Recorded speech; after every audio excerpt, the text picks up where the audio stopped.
There's only one team left standing this postseason, and the Sports Desk takes you through their journey. Could it be your favorite team?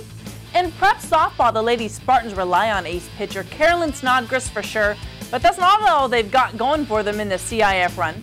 In prep baseball, North Torrance rocked it well into the postseason with a win over Catella, but did the Fat Ladies sing in their quarterfinal game against a team that's definitely not a saint? This team brought its school one of the top honors of the year. It's an individual sport, but banners aren't usually brought home to the gym without a team effort. There's more to this story to find out. Stay right here because it starts right now.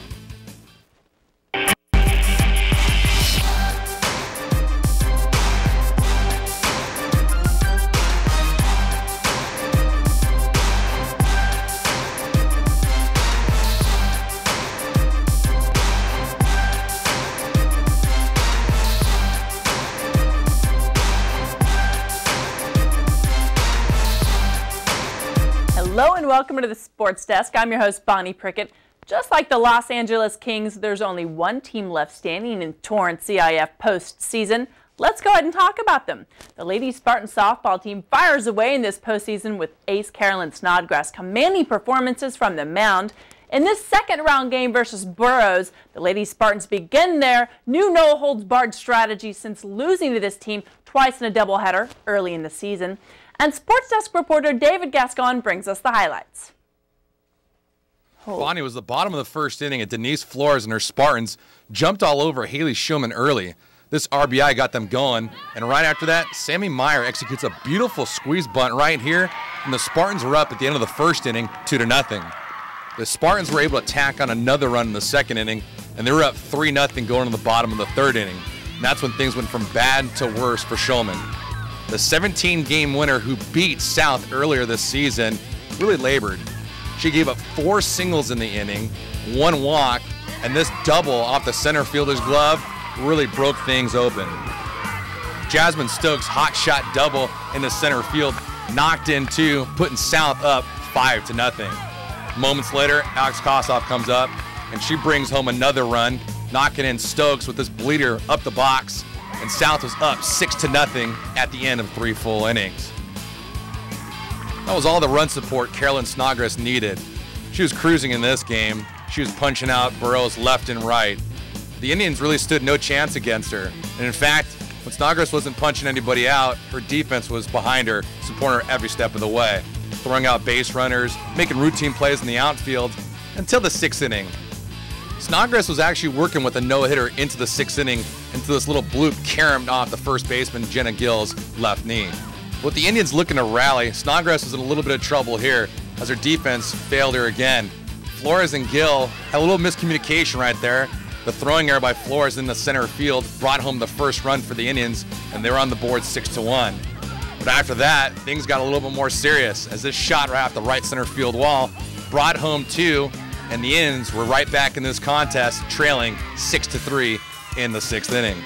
Trailing by 3 in the top of the 7th inning, Michelle Santiago tries to give the Indians one last gasp for life. She hits a shot at the right center field wall for a stand-up double, and the Indians were now within 2, 6-4. Snodgrass would bear down after that, strike out her 7th and 8th batters of the contest, helping the Spartans advance to the next round, winning this contest 6-4. We spoke to the 18-game winner following this great performance. We also got a chance to catch up with Jasmine Stokes and their head coach, see what they thought about tonight's game. I think one of the biggest keys for us today was coming out and jumping ahead early. Scoring those first 2 runs and then another one in the second inning gave us a nice little cushion to work with. And Carolyn was, her usual dominant self. She threw real well, but it helped a lot to jump ahead early in the game. I told them to enjoy this one, but we still have work to do. One of our goals at the beginning of the season, go as far as we can, and we're going to enjoy this today. But we're come back with a good practice tomorrow, and keep going. Just keep going. Well, the games that we played before, I hit a home run off the other pitcher, and I was really pumped to hit off the other one because I didn't hit off of her at all. And I was just really trying to get a base hit, and that's all that was really going through my mind. I was just hoping we'd pull through with the run support today, and they totally did. It was definitely a team effort, and I'm really proud of them. I was just hoping, I wanted to keep the runs low, keep us in the game, and we did, so it's good. Thanks out to David Gascon for the wrap-up. South's win over Burroughs wasn't just brought to you by Carolyn Snodgrass. Oh no, the rest of the lineup were spectacular. Paige Kissling, Alex Kossoff, Jasmine Stokes, Sammy Meyer, and Denise Flores all show they are primed and ready for this postseason, as well as the rest of the Spartans. Carolyn allowed 5 hits, throwing 8 strikeouts, 2 of them against the last 2 Burroughs batters. Let's take a look at their trip to Warren for the quarterfinals. Imagine as a visiting team going up a Division I against a Division I ace pitcher. It's the top of the second and the bases are loaded with no outs. Senior Alex Kossoff is on third and the ball comes into play with no abandon. Kossoff takes up for home plate, sliding head first. She's safe and secures the first run of the game. The Lady Spartans go on to win, hitting on all cylinders. South will host St. Lucy's in a semifinals showdown. St. Lucy's comes in at 25-7. The Pioneer League champions, the North Torrance Saxons, took on Oaks Christian earlier last week in the second round. The one-run win was secured with a Bria Ibarra double, bringing home Megan Otino. In the 5th inning, and pitcher Kelsey Cairns threw a 4-hitter against Oaks Christian. In the quarterfinals, the Lady Saxons' luck ran out. Even with back-to-back jacks by Bria Ibarra and Coco Tawali'i early in the game, St. Lucy's would win 6-3. North's season ends with a successful 25-8 overall record, and several of their players are gaining scholarships for their talent. Let's go ahead and take a look at another powerhouse team with something to look forward to next season, even while getting knocked out of these playoffs by Bishop Amat. With underclassmen like Christina Washington and Cameron Watts, there's no telling what the Torrance Tartars will do next year. Again, the Lady Spartans will host St. Lucy's earlier this week, and if they win this semifinal game, they'll move along to the finals. Well, they'll take on the winner of the Chino versus Bishop Amat game. And Chino is a top seed, and Bishop Amat is the team that just capped off Torrance. Finals will be at Deanna Manning Stadium in Irvine. Go check them out if you can, and good luck to the Lady Spartans. All right, coming up after the break, it's prep baseball coming your way. The North Saxon baseball team finds a win in round 2 and then hosts the quarterfinals. Can this core group of seniors pull the W? Stick around to find out. Our son is 25 and he's wasting his life. My wife and I think he drinks too much and we'd like him to get some help. We know he's an adult, even if he isn't acting like one, so we can't force him to get help. But we can't just give up on him either. It's incredibly painful. We want to see him turn his life around and move in a positive direction. How do we get him to do that? We went to a therapist. He told us a good place to start would be Al-Anon family groups, where we could find understanding and support. He was right. It really means a lot to be with people who understand what you're going through. Our friends mean well, but they don't understand, and their advice can be hurtful. We don't get advice at Al-Anon. We get support, and that makes a huge difference. Are you troubled by someone's drinking? You might be surprised at what you could learn in an Al-Anon family group meeting from people just like you. Call 1-888-4-AL-ANON or visit alanonfamilygroups.org. I believe that home is where your pet is. And that loving an animal means never giving up on them, never letting them go. I believe that when you spay or neuter your pets, you help decrease the number of homeless animals. Because every dog and cat deserves a place to call home. I believe that I found my best friend at a shelter. And you can too. We believe that together with Best Friends Animal Society, we can bring about a time when there are no more homeless pets. Visit ambassadors.bestfriends.org.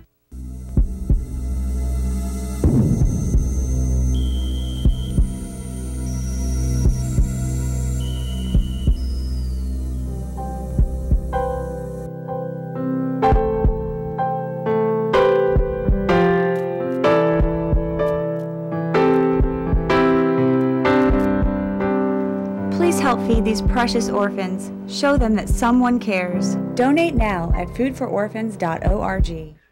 Welcome back. You'll remember the North baseball team finished the regular season chasing the Pioneer League title and losing it to El Segundo. Nothing from the regular season matters now, except the lessons learned. North plays Catella in round 2 after winning by a single run against La Quinta. John Lewis brings us a second round action versus Catella at North High. To the second round of CIF baseball play we go, where your North Torrance Saxons were taking on the Catella High Knights here at North on Tuesday in what would become a nail-biter. We take you to the bottom of the second. No score yet. Runners on second and third when third baseman Hayden Ware drives one up the middle to bring in a run, and the Saxons would draw first blood. The Knights would tie it up early in the top of the third, and then Justin Walsh hits this signal to the right side to draw in another, and that gives Catella a 2-1 lead. With Catella still up 2-1, the Saxons would retaliate in the bottom of the third with this big-time 2-run home run blast from senior and number 3 Jack Kennedy, and that would give North a 3-2 lead. After the game, Kennedy told me how he would approach that at bat. He was throwing me a fastball every pitch in that at bat, and I was looking for a fastball away, and I knew it was coming with that pitch, so I just took it right where it belonged out in right field. With a 3-2 lead, North starting pitcher Dalton Erb was breezing his way by in the fifth with this strikeout, and he'd retire the side 1-2-3. Then in the bottom of the fifth, Kennedy would tack on another run with this RBI single into center, and Daniel Heggie slides into home safe to give North a 4-2 lead. Erb would retire the first two batters in the sixth, but then would walk the bases loaded for Daniel Dares, who hits a chopper to third, and Erb gets a little help from his defense as first baseman Matt Jarvis holds on to the throw for the third out. Saxons coach Mike Demary talked about how he had no problem of leaving Dalton in there.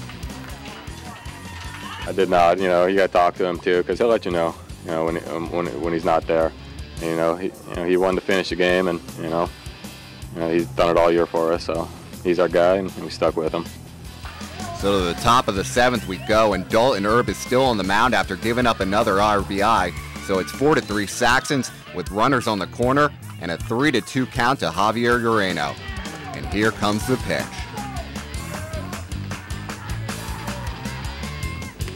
Strike three, that's it. And that's your ball game, folks, as North Torrance wins it 4-3. Dalton would talk to me after the game about remaining confident in himself and with his stuff. I was comfortable because the last 3 games have been happening like that, but I always know I'm going to get out of it. Just tell myself, calm down, you got it. You're going to get out of it, and I usually do every time. North Torrance's baseball season continues after an exciting 4-3 victory over Catella High here on Tuesday afternoon. The Saxons will now move on to the third round of CIF play to face an opponent yet to be determined. Reporting for the Sports Desk, I'm John Lewis. Thanks, John, for the story. North's win over Catella was a close one with Jack Kennedy and Hayden Weir leading the offense. Dalton Erb was strong on the mound in this one, striking out 4 batters, and they move on to the quarterfinals with this win. We've got the action. Coming up next, we check out the highlights of the North quarterfinal that starts up with a homer by one of the star players. Stick around to check it out.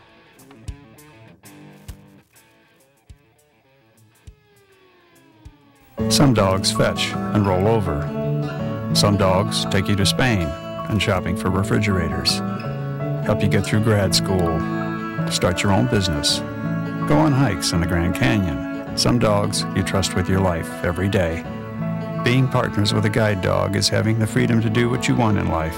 Nothing more, nothing less. And with your help, nothing need ever change that. Call 1-888-884-DOGS or visit guidedogs.com.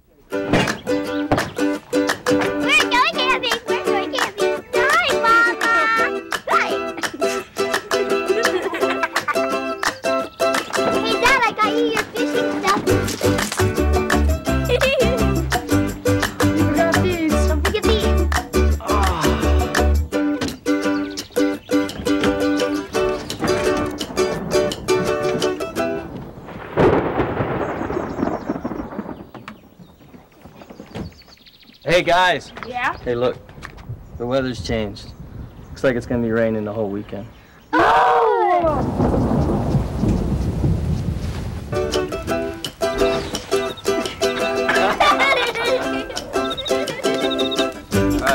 The strongest families are built one moment at a time. For more ways to make every day count, visit facebook.com/makeeverydaycount. Hi, I'm Hall of Famer Tony Gwynn. Keep an eye on the Sports Desk. Welcome back. Being the only baseball team from the city of Torrance still in the playoffs is impressive considering the number of talented players in the South Bay. In this story of the quarterfinal game against St. Bonaventure, there are plays to remember and some controversial calls that we'll leave up to you whether or not they made a difference in the game. Let's go ahead and take a look. North's battle of the postseason came with Hayden Weir on the mound against St. Bonnie's pitcher Patrick Weigel. Weigel's record going into this game was 4-2. North's Daniel Hagee closes at the top of the first, getting under this fly in center field. Good catch. Moving on to the bottom of the first with senior Jack Kennedy at the plate. Finding a way to hit Weigel's fastball over the right field fence is impressive for the home run. Apparently Weigel's fastball is 93 miles per hour. This run gives the Saxons the right momentum. North got some lucky breaks, if you can call them lucky, that is, being hit by St. Bonaventure pitcher Patrick Weigel 5 times throughout the game. Yes, I said that right. Coach Steve Maria expected the umpire to bring him out of the game, but the ump saw no intent to injure the batter, so Weigel would stay in the game, but North couldn't capitalize, only scoring 2 runs. North's pitcher Hayden Weir allows 2 earned runs, including this homer by Jordan Ferris in the 4th inning. And the game was a heated one against the Seraphs of St. Bonaventure. Full of controversial calls like this one where Corey Bishop tries to get back to first, but the ump calls him safe and then out. Coach D. Maria disagrees, but he said after the game, a call and the loss was unfortunate, but that's the way that it goes.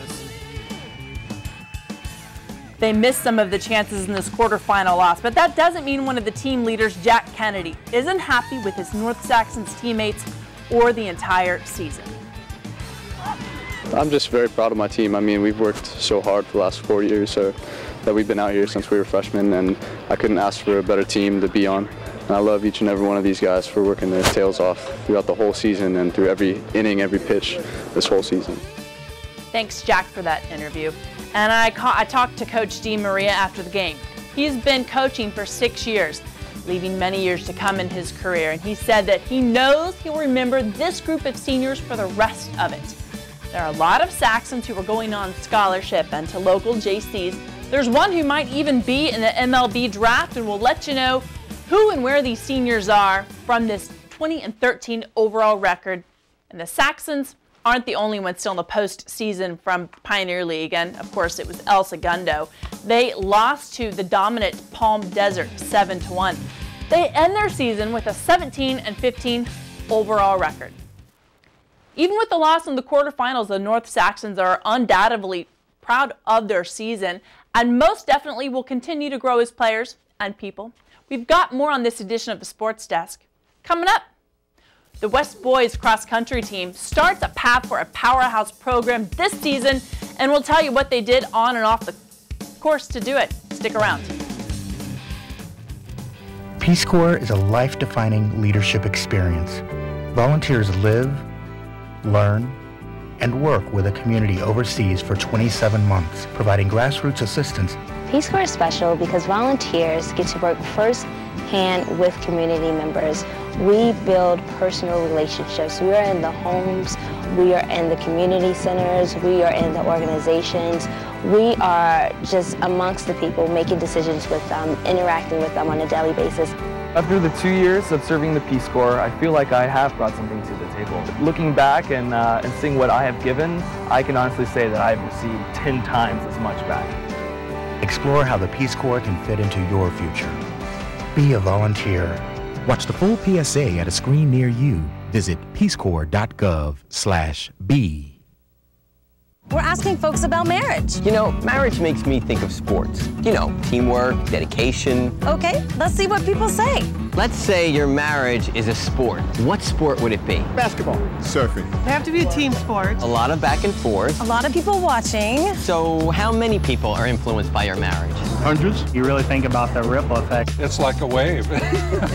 Want to improve your marriage? For ideas, go to foryourmarriage.org and message from the Catholic Church. I love the concept of mentoring because you're really able to make a difference in the life of one young person. My mentor is a role model for me. She told me about all the opportunities that there is in life. She has transformed into an amazing young woman, and I feel so fortunate to be a part of that. I think a mentor can really open the eyes of a young person to all the possibilities that are out there for them if they just go after their dreams. So get involved and do your part. Invest in the future. Mentor a child. Sure, cross country is a winter sport, but we can't not talk about one of the most successful programs of the entire school year out of the city of Torrance.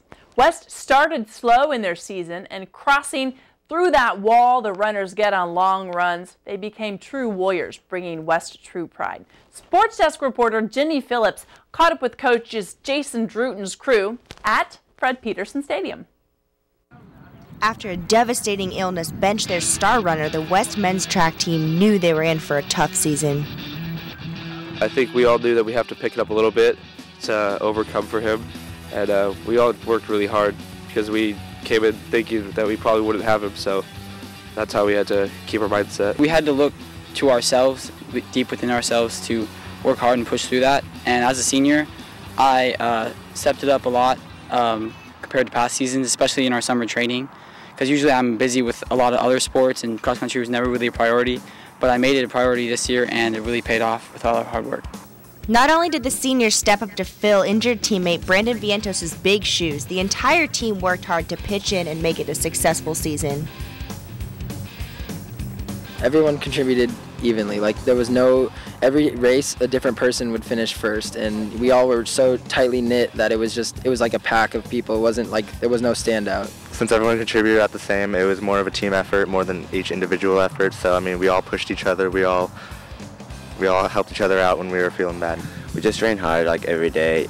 Like always try to push ourselves. It was the perfect team. We had 7 guys that all had their roles. We had one that made sure they were there on time, one that was funny, one that was a friend, one that gave us hope, one that was courage. So at the end of the day, we had all the parts to make the perfect machine. Yeah, I was extremely proud. I mean, it's just like continued last year, and a lot of new guys are stepping up, which was really fun to see. Like Miles Dawson really stepped up this year and became like a captain leader on our team. So it was really fun to just see the guys having fun and doing their thing.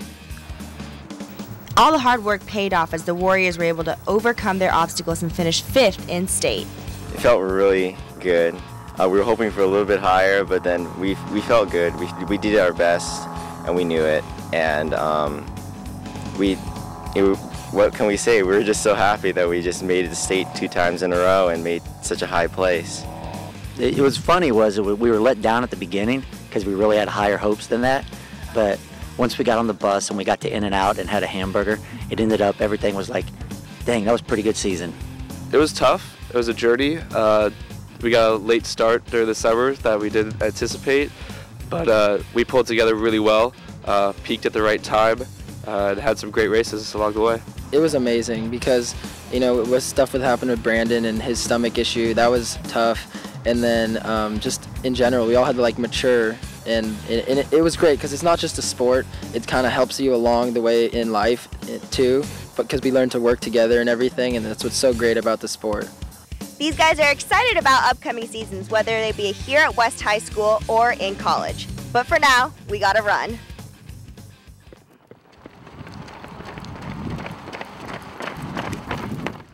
Thanks so much to Jenny Phillips for the story. Miles Blum, Miles Dawson, Greg Day, Andrew Faust, Teddy Casa, Michael Nakahara, and Brandon Vientos will continue running, and the underclassmen will continue building a powerhouse cross-country team over there at West. Let's move on to things to do in the summer. The city of Torrance has a lot of things to offer the kids this summer. There's one camp, though, that offers all about what summer's about: having fun, meeting friends, and staying active. The summer sports camp allows children to learn a new sport or hone their skills on one that they already play. But that's not the best part. Take your pick of the water park day or zoo trip as an option. Let's take a look at a slice of what the Torrance Sports Camp at Wilson Park offers. A perfect summer day isn't just at the beach. It might be at Sports Day Camp over at Wilson Park, where you get to make new friends, hone your skills, and play a little softball. Or go out and play our sports. They have soccer, volleyball, cheer, basketball. With 5 different sports to choose from, there's really not a chance for campers to get bored. We focused on softball and soccer today, and by the looks of Grant's moves, he's actually improving while having fun. Let's talk to Nicholas Mesa about what else is going on. As well as their session of sports, we get a playground time for some leisure time to hang out with their friends. summer's about having fun, but also doing their sport. They like to play with each other and just, be a kid during that summertime. It's not always compete. The morning session is usually broken up with practice drills. For softball, it might be batting practice or fielding drill, where the campers hone their skills and get better in the no-pressure fun of summer camp. The afternoon is usually time for scrimmage, where they can play the day away. This camp begins the week of June 18th, running through the week that starts off on August 20th. Kids ages 7 to 14 are able to attend. The technical time of the camp is 8:30 to 4:30, but just so you know, there are options for earlier arrival and staying later. It's all for an extra fee. To find out how much this camp costs and more information, give a call to 310-618-2720. You can also check out the Seasons magazine. It's the 2012 edition, and there are a lot more camps being offered this summer, and we'll let you know what they are in the coming weeks. But now is the time for you to let us know something we don't. So take a look at the information on your screen. Give us a call at 618-5762. You can email us at thesportsdesk@torranceca.gov. Go ahead and look on our website for more information about the show, and to watch the Sports Desk and the This Week in Torrance program, you can take a look at the YouTube channel. So I must say this, I am a Dallas Stars fan first, but I've lived here for quite a while. So we are all very excited here at the Sports Desk for the Los Angeles Kings. So good luck to the LA Kings, and until next time, Torrance, play hard.